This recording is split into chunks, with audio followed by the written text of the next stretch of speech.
Hey guys, we're going to be going to the Wicked Weapon Chronicle EX battle. This is a dragon demon that is weak to light and darkness damage. On turn 1, it's going to do AoE physical damage that can be either evaded, covered, miraged, etc. I'm not sure how many stacks of mirage you need, so I'd recommend, cover or evasion.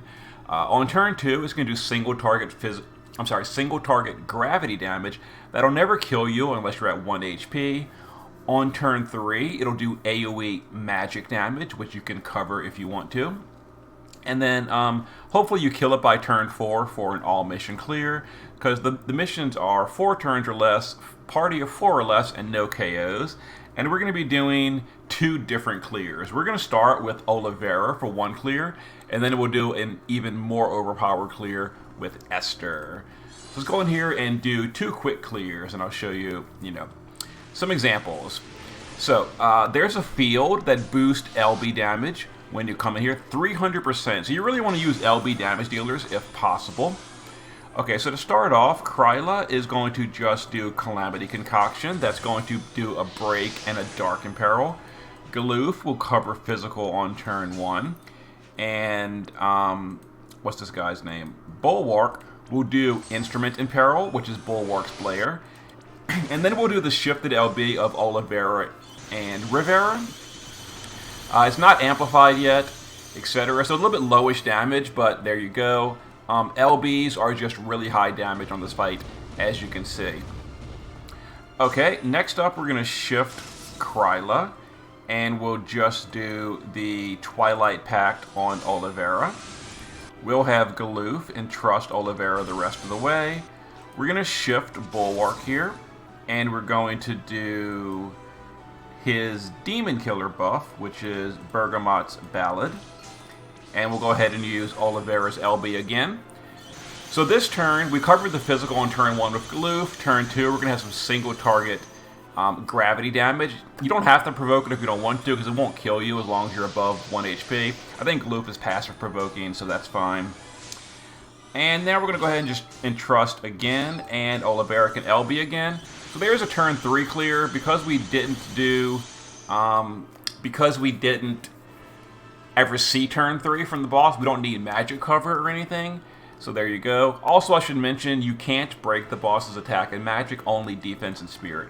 So for this party, we just had some LB fill on Bulwark. Kryla just used her TMR.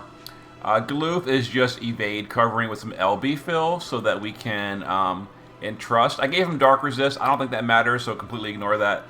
And then Olivera and Rivera are just using an instrument, which is why we brought Bulwark. And then Killer versus Dragons and Demons.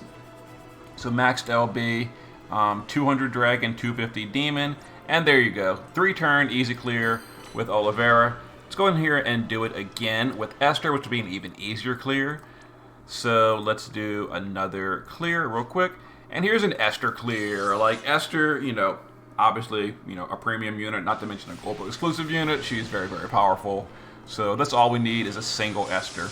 So we'll use Madam to imbue Dark to the party. We'll use Venera to break the boss, and then Dark Imperil. We're going to start Esther in the shift form wearing her TMR or STMR for the Trust passive. That's going to auto-cover physical. Then we're going to go to the base form, which is evading. And we're going to do her Magnus, her Bolting Strike, her Energizing Bunny. Don't imbue her with Thunder, though. We don't want Thunder imbue. So Esther is going to cover the physical damage, or you could evade everyone if you don't really want to use, Esther.